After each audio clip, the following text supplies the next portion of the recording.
Hello, Ivy here. Finally got around to a version of the podcast that I could actually publish regarding the Oprah interview and the ramifications and ripples that have come out from that interview. First of all, just to give an outline of the framework that I'm using, or I have used, I should say, in putting this together, is, first of all, I want to really put context to all of this and to how this all fits in with the interview. So I briefly touch on life in the British royal family, the treatment of women in the royal family, the treatment of Harry in the royal family. I talk about the coordinated attacks on Meghan by the media. And then I go on to discuss the Sussex wedding day and various behaviours by certain people. I then touch on the plot to destroy the marriage. I have a section on Tyler Perry and his act of kindness. There is a section on the stages of abusive behaviour that I have mentioned and done articles on previously, particularly March, April of 2020, when I did a three-parter about the abuse of the Duchess of Sussex, and my reference material is all listed in that. I haven't listed it here, but if you want to find out what books and where I went for my various pieces of information, it's listed there. So after the stages of abusive behaviour, I then go on to talk about the Oprah interview. So let's begin with the context, and then starting off with life in the royal family.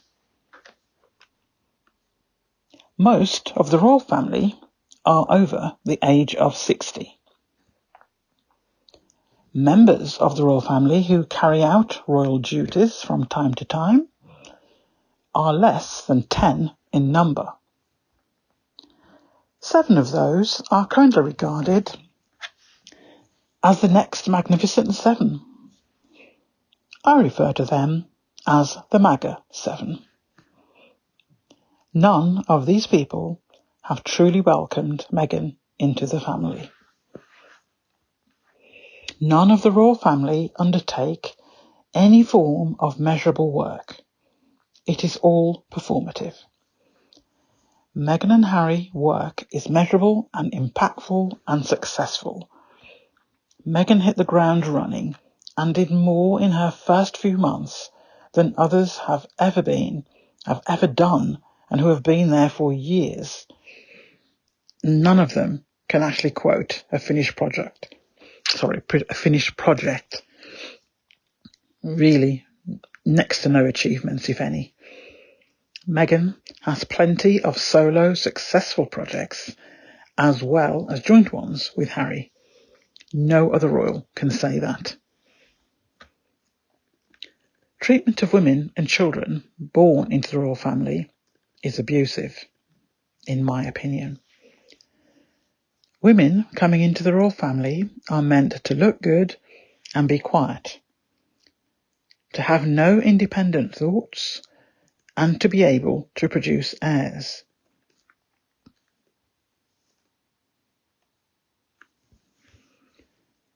Women are meant to produce an heir to the throne and other children who are called spares, to be the crutch or support for the firstborn, and to be foot soldiers for the royal family when they are older.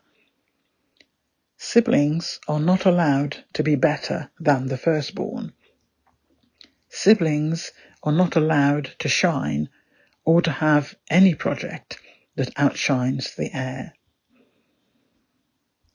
I'm old enough to remember that when Diana came onto the scene, and prior to her wedding to Prince Charles, after their 13 dates, that's all they had, Diana had to undergo medical tests. One, to prove that she was a virgin.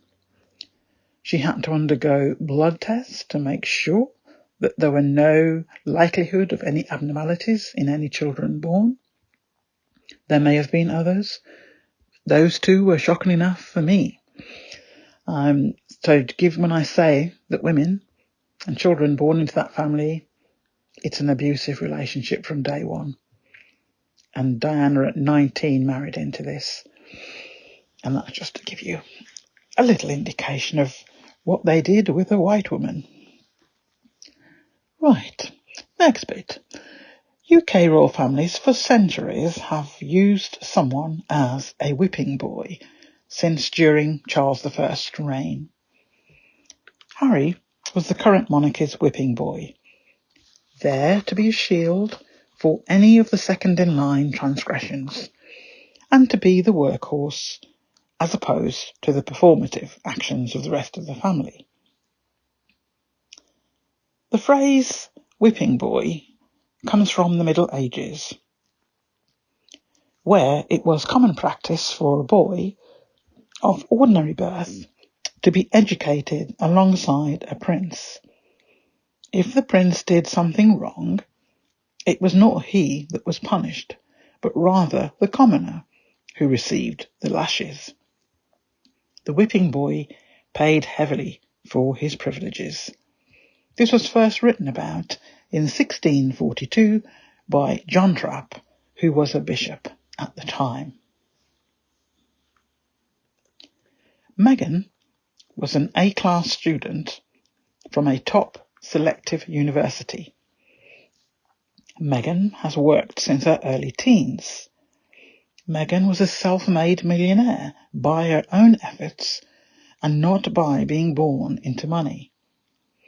Meghan's success in the workplace and the accolades that followed were achieved by her work ethic and skills, and not because she was pulled from a particular womb.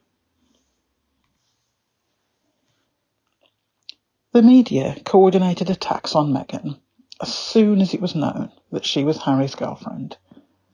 Clear that efforts were being made to prevent a wedding taking place, trying to dig up evidence that would paint Meghan in a negative light, paying people to say negative things about Meghan, even if they were untrue. Media searching for people to interview who were prepared to lie about her behaviour. A proliferation of relatives from Meghan's father's side of the family, who Meghan either did not know or she had not seen in over a decade. All these people were given platforms on TV to spout their hatred, and every day articles appeared about these family members, all paid for by someone, including paying for flights from the USA to create drama here in the UK as well. One of those relatives even acquired an agent. The father had a representative of the USA Daily Mail spend every weekend in Mexico, claiming to make sure that the father was okay and helping him deal with all of the press coverage. So much investment in negativity, but the family and the media continue to say Meghan was welcomed with open arms. As Meghan's father is none too bright and a bit of a loose cannon, it appears that the weekly chaperone duties were needed. I have to say that the images that came out during that period of said chaperone duties look anything but professional, and rather, I would say, they look seedy. It seems the end justified the means, whatever that was. There was an instance when the Stop the Wedding plan clearly had not worked, and the wedding went ahead. But the said father, in one television interview, he claimed that the royal family owe me, and he also said his contact by telephone was someone called Jason. As we all know now, that someone who worked for the Duke of Cambridge and who subsequently got promoted after the Sussexes stepped back, is called Jason Nauf. Coincidence? I think not. Kensington Palace comes up a lot in other research, including my own. The British royal family remained silent. We come to the Sussexes' wedding day. Clear negative expressions and behaviour from all members of the royal family in the church, and on too many occasions were disrespectful of the cultural elements, even though there were members of the Commonwealth present, and certainly viewing via TV networks. As per the British Royal Family Playbook, lots of performative actions going on. The Prince of Wales walked Meghan up the aisle, giving the impression of coming to her aid in the absence of her father. In reality, the Prince of Wales's popularity is well below what he would like, and even though it had risen from the depths of trash as a result of his treatment of Princess Diana, the rehabilitation of him and his wife, who was the second in command of abuse towards Diana, still needed a helping hand.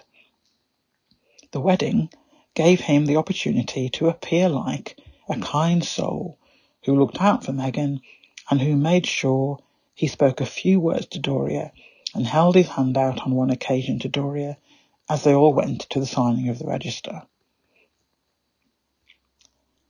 The last series of The Crown took that slight rise in popularity right out, and the Oprah interview with Harry and Meghan took it to a whole new depths of the clear indication of the in the trash phrase in respect of the royal family. I'll come on to that later. The Duchess of Cambridge wearing white for the wedding, or something that looked white, says all I need to say here about her intentions. We all know what was going on there. The story that came out 6 months later about how Meghan made the Duchess of Cambridge cry appeared out of nowhere and ran for months. Just another part of tearing down a black woman. As we all know now, from the Oprah interview, that was another spin of what was the truth, and it was done to protect those in line of succession and their spouses. The firm has to continue at all costs. Those high in the line of succession will always be protected. Always. The evidence is there throughout history. One snippet from the Oprah interview said by Meghan illustrates this point. They were prepared to tell lies to protect others, but not to tell the truth to protect me. I will elaborate more when I talk about the interview later. The plot to destroy the marriage. Continual negative coverage. Multiple articles a day, including during Meghan's pregnancy. In June 2019, in June 2020, getting my years mixed up, the Sussexes experienced a miscarriage. Since the Oprah interview has aired, British media, in an effort to protect the reputation of the British royal family, let it be known that they have regular contact with the HR team for the royal family. This is an important point, not least because it breaches regulations, but also illustrates the vile scum that royal reporters are, Again, I'll elaborate on that point later. The coverage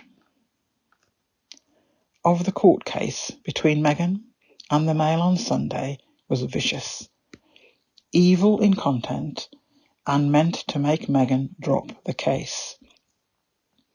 Now that we know the press were in regular contact with the royal HR team, it makes it even beyond evil that they conducted themselves this way. Meghan is now expecting a rainbow baby, and the media have continued with their hatefulness. Over 100 articles written in the first 7 hours of one business day by 4 tabloids in February. Just one day, not even a whole day, 7 hours. Not counting the number of articles written by the other newspapers. Obsession does not cover the true definition of that kind of behaviour, and all of their articles were negative. The plan failed because the Sussexes left to the UK. The location of the Sussexes in Canada was leaked by the royal family to UK media, and as expected, paparazzi were on the scene, behaving badly, trying to secure money shots. UK media's response, particularly the tabloids, was that they should return to the UK, where the level of abuse was apparently more refined. Those are my words at the end, but to think that there were any good reasons for the Sussex to return to the UK, to return to abuse in the UK, is beyond madness. It became worse because the tabloids believed that they would have the upper hand, i.e. the Sussexes returning meant that they could not survive outside of the royal bubble. Security was removed from the Sussexes when they announced in January 2020 that they were stepping back from senior royal duties. Vindictiveness and sheer malice intent. There was no other reason behind that to remove their security. The location of their home in Los Angeles was also leaked by the same family. No member of the royal family in the UK was able to gain any further information about what Sussexes were doing. None of them knew that Harry and Meghan had purchased a home in the USA, as clear an indication as any that they were done with all of the nonsense and malice towards them. It transpired that their dwelling in Los Angeles for all those months was provided by Tyler Perry, and Tyler also provided the security that was needed. Just think for a moment how that looks to the world. Don't worry about what Shutter Island thinks, and I live here. The fact is, Harry's family leaked his location twice and took away his security. It was clear that if the whole Sussex family was wiped out, then so be it. Remember, the firm comes before family. The end justifies the means in their eyes. Evil, evil, evil people. Tyler Perry is an angel on earth, plain and simple. He did something that Harry's own family, including his own father, was not prepared to do, despite what had happened to Princess Diana.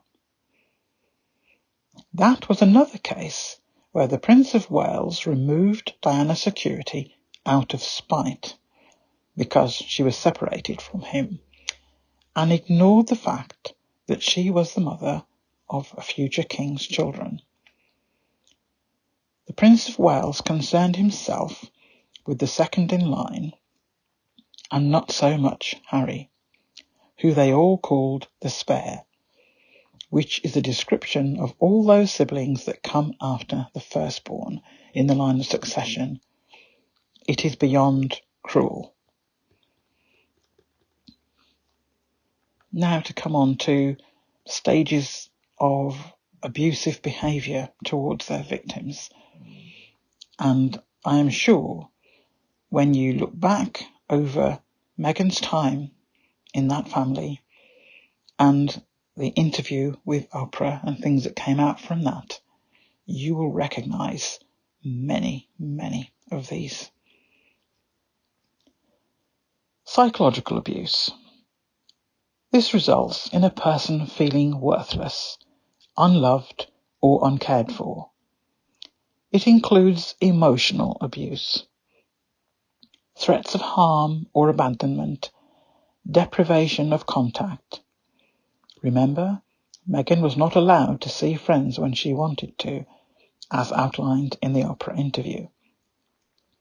Humiliation, blaming, controlling, intimidation, coercion, harassment, verbal abuse, cyberbullying, isolation, withdrawal of supportive networks.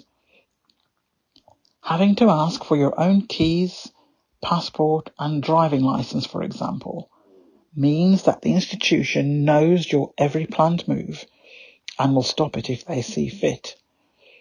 In the Oprah interview, Meghan stated that at one point, after being advised to keep a low profile, she only left her home twice in a 4-month period, and some still had issues with that. Mental health professionals will tell you that this type of abuse shows itself in the victim in the following ways. Anxiety, lack of confidence, low self-esteem, disturbed sleep patterns are just some of the examples. Discriminatory abuse refers to an individual or group treated unequally because of characteristics outlined in the Equality Act of 2010. It involves ignoring a person's values, beliefs, and culture, and includes forms of harassment, slurs, or similar treatment because of race, gender, and gender identity, age, disability, sexual orientation, or religion. Mental health professionals will tell you that this type of abuse shows itself in the victim in a variety of ways, including the following. The victim receives poor service that does not meet their requirements, or no service at all, verbal abuse and disrespect. Emotional abuse, when a person treats someone poorly enough to create the same psychological feelings as physical harm. For example, fear, depression, trauma. Degrading comments, insults towards you. Constantly pushing aside your opinions like it does not matter. Using sarcasm and jokes to put you down in harsh ways. Belittling or crushing your accomplishments or goals. Doing things to you that they would hate if you did it to them. Making excuses and never apologizing. Putting the blame on you and making you feel like it is your fault.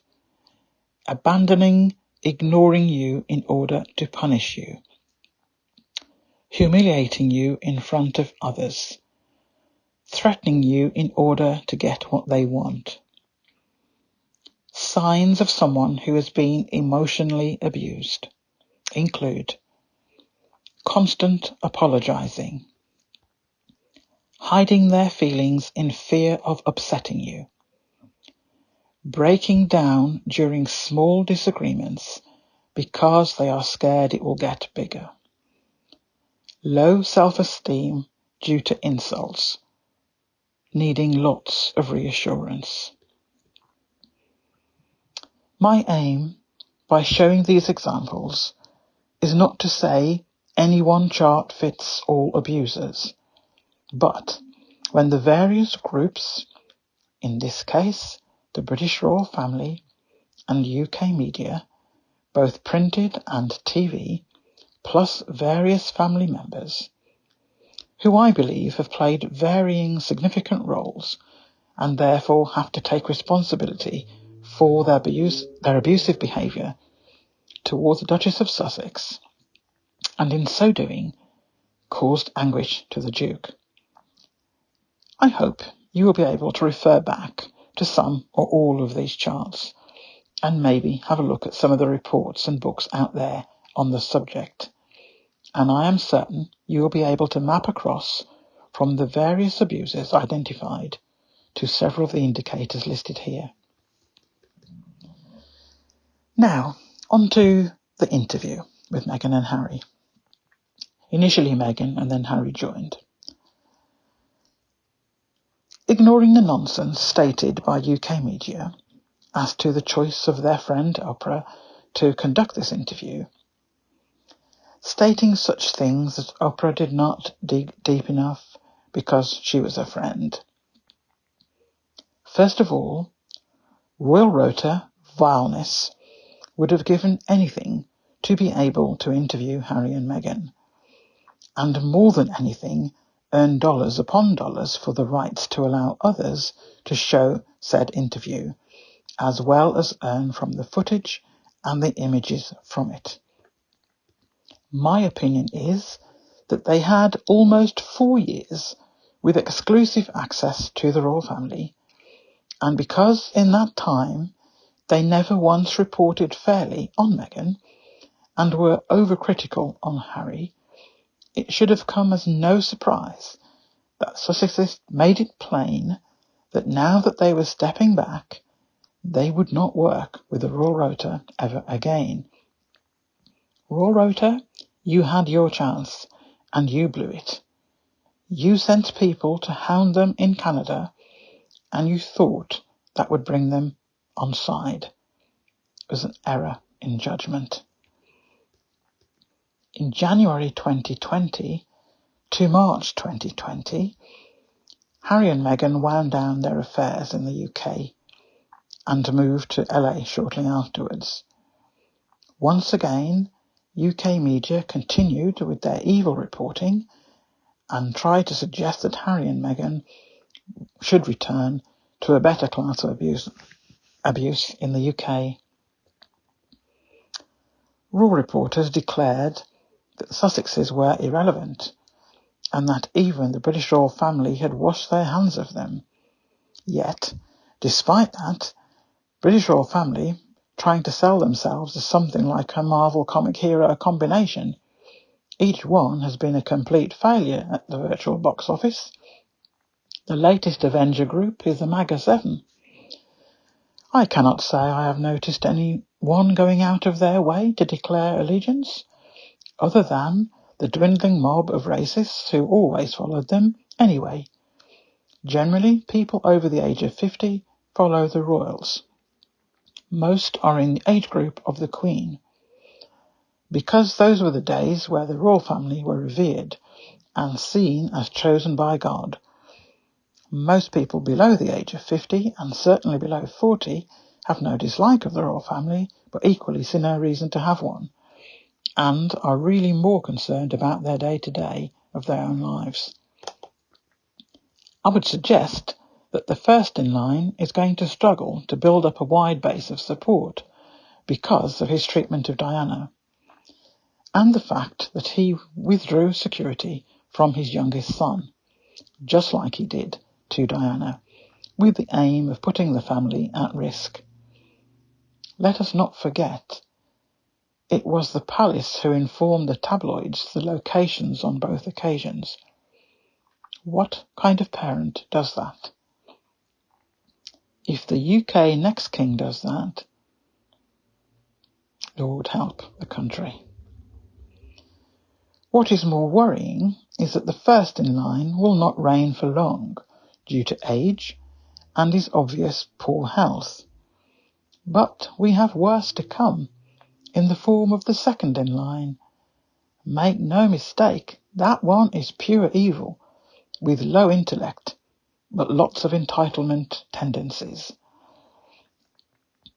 I have conducted research for a number of publications and papers over the last 4 years, and in every one, Kensington Palace were the most obstructive. I used different guises each time, so don't even try and find traces of me. All red warning bells since then, and they're still ringing on KP. Let us not forget the event on the 6th of January 2021 and the invasion of the Capitol building in the USA. In official data released by more than one source, it shows Kensington Palace as being one of the locations that uploaded a video from KP to the now defunct right-wing social media platform Parler. Despite protestations by various new accounts appearing on the KP social media platforms, saying it must be a mistake and it must have been someone in Kensington Gardens, which is next door, etc., etc., etc. Yawn, yawn, yawn. I checked that line of argument, and KP Gardens was not open at the time the video was uploaded. It seems people forget the time difference between UK time and that of any state in the USA, let alone where the insurrection took place. It is also worth pointing out that many of these new accounts had been removed by Twitter for containing hate rhetoric, and they had just set up new accounts with new names, but also used to be on Parler. Many of them were more than happy to admit that in writing on a public site. One has to ask why all of the royal family social media platforms, not just Kensington Palace, attract right-wing individuals. Moving on to some quotes from the interview. One I've mentioned before, but is worth saying again, when Meghan said, "They were willing to lie to protect other members of the family, but they were not willing to tell the truth to protect me." Another, "Kate made me cry, not the lie that was given to the royal reporters to run with." As been stated before, those who are high in the line of succession are protected. Kate is a future Queen Consort, so protection will be there for her for the time being. If it becomes choosing between William and Kate, Kate will lose. Now the Sussexes are away from the Viper's den, just look out for the signs that the tide is changing in terms of Kate.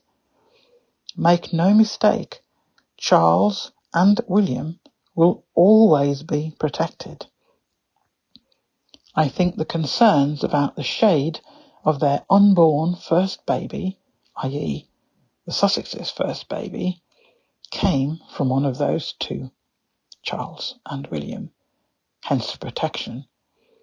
I personally feel it came from William, and that makes it even more of concern to black people in the UK and all Commonwealth countries. Meghan admitted that she wanted to take her own life whilst pregnant with Archie. She felt it would be better for everyone if she and her baby were not here. I cannot put into words my feelings about her treatment to make her feel this way. And if I did not already despise this family and what they stand for, this situation sealed my disgust. What is worse is that the tabloids all knew about this because of their regular chats with the British royal family, and worse than that, they appear to have chats with the HR team too. Today, I listened to Valentine Lowe, a correspondent from The Times, saying all the royal reporters knew about Meghan's state, but they did not know she wanted to take her own life. He also claimed that he knew about the bullying, and in fact he knew the members of staff involved quite well. Bullying, that is, apparently done by Meghan. And he said that one is still suffering now, all these years later. Firstly, how does he know Meghan's former staff so well? Are these the same staff who said they made no official complaint and were surprised to hear that two senior people in Kensington Palace had copies of documentation outlining the bullying? Remember, the staff themselves submitted nothing and made no complaint. Yet there are two senior people in KP who have documentation and who have had it for over 2 years. Why now? Why come out with it now and not even consult the staff who you are pretending complained that you were doing so? So if the staff are a bit stressed, it might well be because they're now being pulled into something that they know nothing about, made no formal complaint years ago, haven't made any recently, and here they are being pulled into something, an investigation, if they even involve those staff in that investigation, because they're certainly not involving Meghan. But, they're doing an investigation behind the scenes. Yeah, right. I tell you, these royal reporters are deluding themselves to think that they are part of the fabric of the monarchy, because they use them as their propaganda arm. When things get rough, trust me, royal reporters will be thrown to the wolves, just like other victims who have outlived their usefulness. Neither the monarchy or the royal reporters would exist without the existence of the other. Both need to go. It's just a matter of time. Meghan's passport, keys, credit cards and driving licence were removed from her when she joined the royal family. So it seems if she wanted to go shopping or to see friends, that she has to ask for relevant items. Having access to her passport allowed the royal family to spin the excuses for the change in the birth certificate of Archie. That situation needs to be rectified. Only a parent can have amendments made to birth certificates. The British royal family are a cult and a mafia organisation all in one. Questions were asked before Archie was born about what shade they thought his colour would be. How would he look, etc. In other words, how dark will he be? Will he spoil all the royal photographs? The racism and the cruelty to ask such a question, and to think that Harry was asked that in several conversations. How anyone can say that is not racist to ask about skin colour is deluded and in denial. The child is going to be mixed race. A child, a human being. To have any concerns about the level of darkness is offensive and racist to its core. Can you imagine how Meghan, with everything else that was going on towards them from that family, to know in her pregnant state that this was the topic of any conversation, never mind more than one, is jaw-dropping. If you then add in the gymnastics the family were about to do to ensure that Archie never has a title, even when Prince Charles becomes king, where he would normally be called a prince because he would be a grandchild of the monarch, just proves it is down to race, and that the history won't show he existed, just like the birth certificate won't have Meghan's name on it now, just her title, erasing the person of colour's existence in their lineage. Well, they are forgetting about Sussex Squad receipts. Meghan mentioned in the interview that Diana also wanted to commit suicide. And if I recall, one of those occasions was she threw herself down some stairs whilst pregnant. If it was not for the actions of her husband Harry, Meghan or Harry would not be here. There is a pattern of abuse of women and children in this establishment that all relevant agencies, both UK and international, keep ignoring due to the apparent power of the royal family in the UK.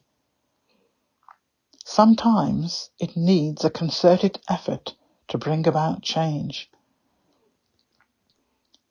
Tyler Perry protected the Queen's grandson and his wife and child when no one else in the British royal family would do so. History books will state that fact, and I know every time I publish something on this subject I will say the same. Meghanpedia has a whole database of receipts, so for sure history books will contain a balance on what took place here in these streets in the UK. The royal family is intent on keeping the lineage pure in their eyes, i.e. it is okay to be convicted of child abuse activities, as many friends of the royal family have been, and members of the royal family socialising with these abusers over many years. The monarch presiding as head of the church in England, yet the sanctity of marriage takes different forms in the UK royal family. For example, marrying one's cousin is deemed okay, and there's a lot of that within the royal family over the decades. Likewise, marrying and having mistresses and children all over the place, that's also okay if you're in the royal family. Really church-like behaviour. Let us not forget, Prince Charles told Diana that he refused to be the only Prince of Wales without a mistress. At least one other member of that family used Article 8 of human rights legislation to stop printed speculation about his activities on that score. But human rights for everyone else is not important. I have stated it before, and I repeat it here again. The royal family and their palaces is a modern-day slave plantation in an opulent setting. Any gated community that you cannot leave because you do not have access to the codes on the gates or any ID documentation, such as a passport, credit card or driving license, is not a family home, it is a prison. Any community that sends people who mean you harm should be lucky enough to escape and take away your security at the same time is not a community. It is not a family either. It is a prison sending out its prison warders. The UK media are no less guilty in the harm to this family, and in particular to Meghan, than they are in causing the death of ordinary people in the UK, and cause mental health ongoing issues for countless others. The cancerous growth that is hidden in the UK of the normalisation of racist rhetoric in media publications and footage, and the soon-to-be launched right-wing TV news network in the UK, tells you why Brexit happened. Even when the monarchy weakens and eventually destroys itself, the right wing will still be in high profile. It is going to take generations for any slight chance in improvement to occur. Until sufficient numbers of white people are adversely affected by the right wing, then they will continue to flourish. The British royal family is merely the current emblem of the right wing, and the aristocracy protects them, and the way of life that both groups enjoy. When the monarchy falls out of favour by new generations coming up, the right wing will still be here. I fear for our children and their children. This last 4 years have been an experience that cannot be erased from our memories. I will continue to support Harry and Meghan in all of their projects, and whilst I give, and have done for quite a few years now, I give to 3 different charities every month. None of them in the future will be UK ones. It is clear how the UK regards people of colour. So, in my remaining years, I will support and continue to support good people like the Sussexes, who did not and do not deserve the treatment they have received from the UK. And the fact that Meghan felt it would be better for everyone for her not to be alive is something that will stay with me forever. I still cannot find the appropriate words I want to say about the last 4 years and the interview with Oprah. I am so pleased that they did it, and I see it as closing a chapter to that side and the beginning of a new chapter of humanitarian projects and a peaceful and happy life as a family. I wanted to say more about the interview, but apologies, right now I feel so personally hurt by the actions of this cabal called the British royal family. So to avoid me being banned from any social media platform, I can't publish my thoughts right now. I am, however, planning on writing an article on the interview. I have the outline already typed, but I just cannot bring myself to type anything right now to fill in the gaps, because my eyes literally fill with tears each time I have tried this week.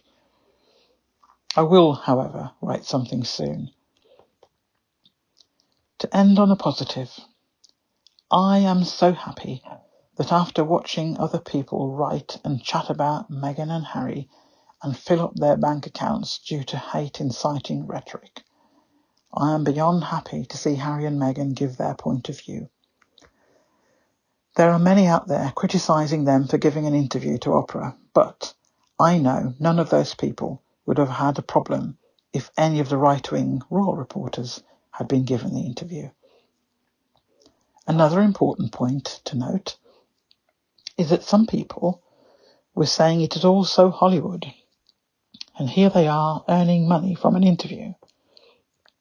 First of all the other right-wing creatures made money from every article and interview and panel discussion given over 4 years. All we have had to date has been their version of events. This is the only time in 4 years that Harry and Meghan have given their side of the story, and they are receiving no fee, nothing. As a side note, UK, keep on bashing Hollywood and actors and the media industry in the States.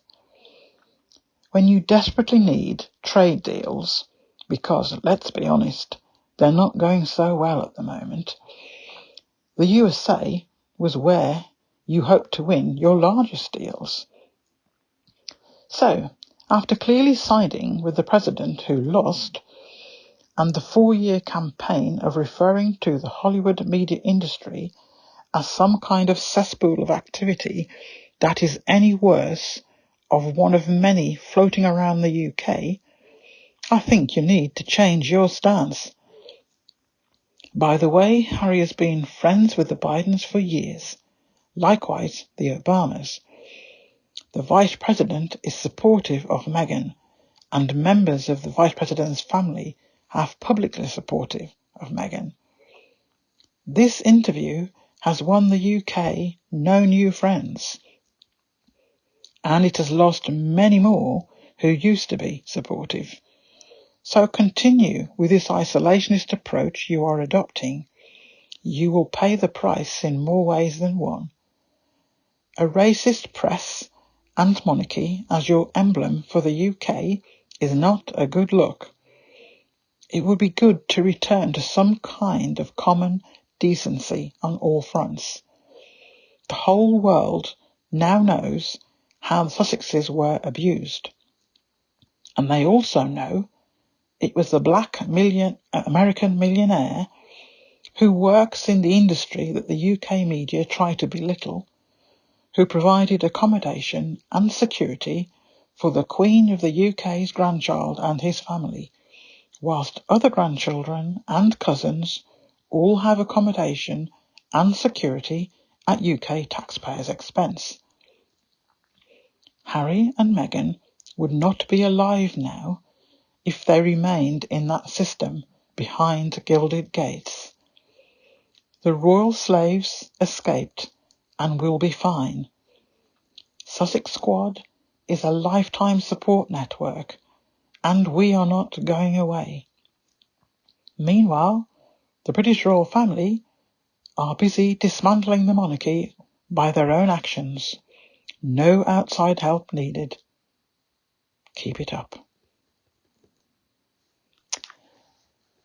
And that's Ivy signing off for now. Hopefully that version is palatable. I feel quite pleased with myself because, trust me, the first three, I couldn't put those out, although I agreed with every word I said. So, hopefully you enjoy it. I will be on air again soon, I'm sure. See you then. Bye.